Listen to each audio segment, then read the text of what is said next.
This is one of the best investment articles I've read in a long time. Actually, good for the newcomers and good for the craft dual veterans like me too.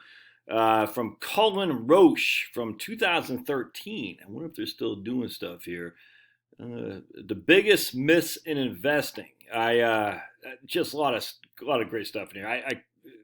Bonds lose when interest rates rise. Indexing is average. I haven't read all these myths, but this one's fantastic. I'm a big fan of this because I've actually done blog. I don't write that much anymore. I like videos, but I used to do a lot of blog posts, and one of my pet peeves is that the indexing is average. No, it's not. Indexing or being a market, being gathering the market returns is better than average, and my man talks about it here, which I think is pretty good. Um, First of all, the term indexing has taken on a whole new meaning. All right, back when America was great, the only type of index funds were big, broad index trackers. In today's world, you have indexing and everything. All right. Anyway, I think there's a myth that somehow indexing as average is intuitively attractive, but is actually wrong. For instance, if you bought all the stocks in the market, then you generate the average return. It'd be like playing fantasy football and picking all the players in the NFL. You'd lose more often than not because there's no way you're going to beat the team that has Tom Brady, Adrian Peterson, Antonio Brown. Remember, this is 10 years ago. Or any of the above average players in the league. But the problem is that this isn't at all how investing works. Using our fantasy football analogy, imagine the average team has 10 positions and every average player scores 10 points. If you own the market, then you get 100 points on average because you generate the average weekly points at each position. But the best teams in the league score 110 points on average because they're loaded with top performers. By being able to pick the best players, you beat the average. But the problem with investing is that we don't earn the average return of the best performing financial assets. We earn the after-tax and fee returns of these instruments. So what happens if the fantasy football team with the best players, when you add in frictions like fees, all right, taxes? Well, imagine your league commissioner docked you 10 points for activity fees for every week and docked you another 20 points for activity fees as a result of being more active. Suddenly, your above average team scoring 110 points is now dropped to 80. You're actually losing to the average because of the fees and taxes. Meanwhile, the league charges the indexer just 1 point for activity. And 10 points for activity taxes leave them with score 89. So basically, the indexer wins by having fewer fictions. Yep, that's what I'm saying. So I 100% could not agree with that more.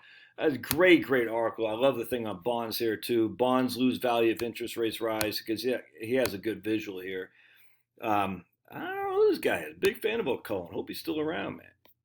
What's on the ground? I love this chart right here.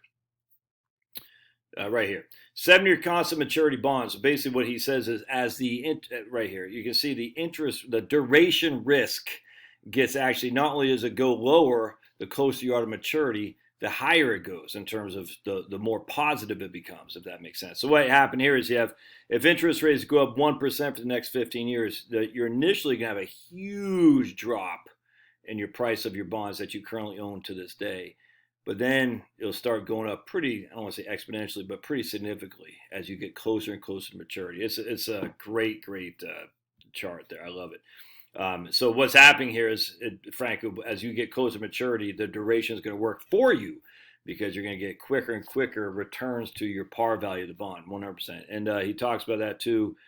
But a lot of people say individual bonds are safer than bond funds. But this isn't accurate, he says. Individual bonds expose you to significantly more individual entity risk. And as I've shown here, a constant maturity bond fund is just as safe as an individual bond when it's held for the right holding period. Unfortunately, the liquidity of bond funds often lures the investor into treating the long-term instrument as a short-term instrument. I could not agree more. That's 100%. You're looking at short-term instruments with your liquidity you need and using long-term instruments to fund the short-term liquidity. That's bad. In fact, I'd argue that the ability to see your daily price fluctuations in bond funds significantly increases the behaviorally induced risk of short-termism in bonds. Right here.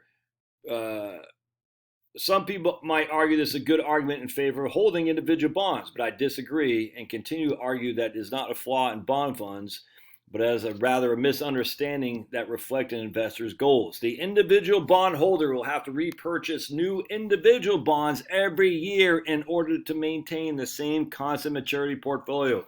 This would result in a greater single entity risk, higher costs, and lower average returns.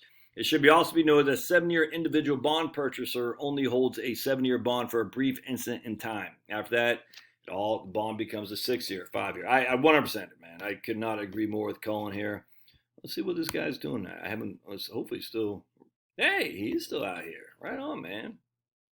Good on, I like this guy. I mean, look, he's got a picture of Homer. Another picture of Homer. That's pretty cool.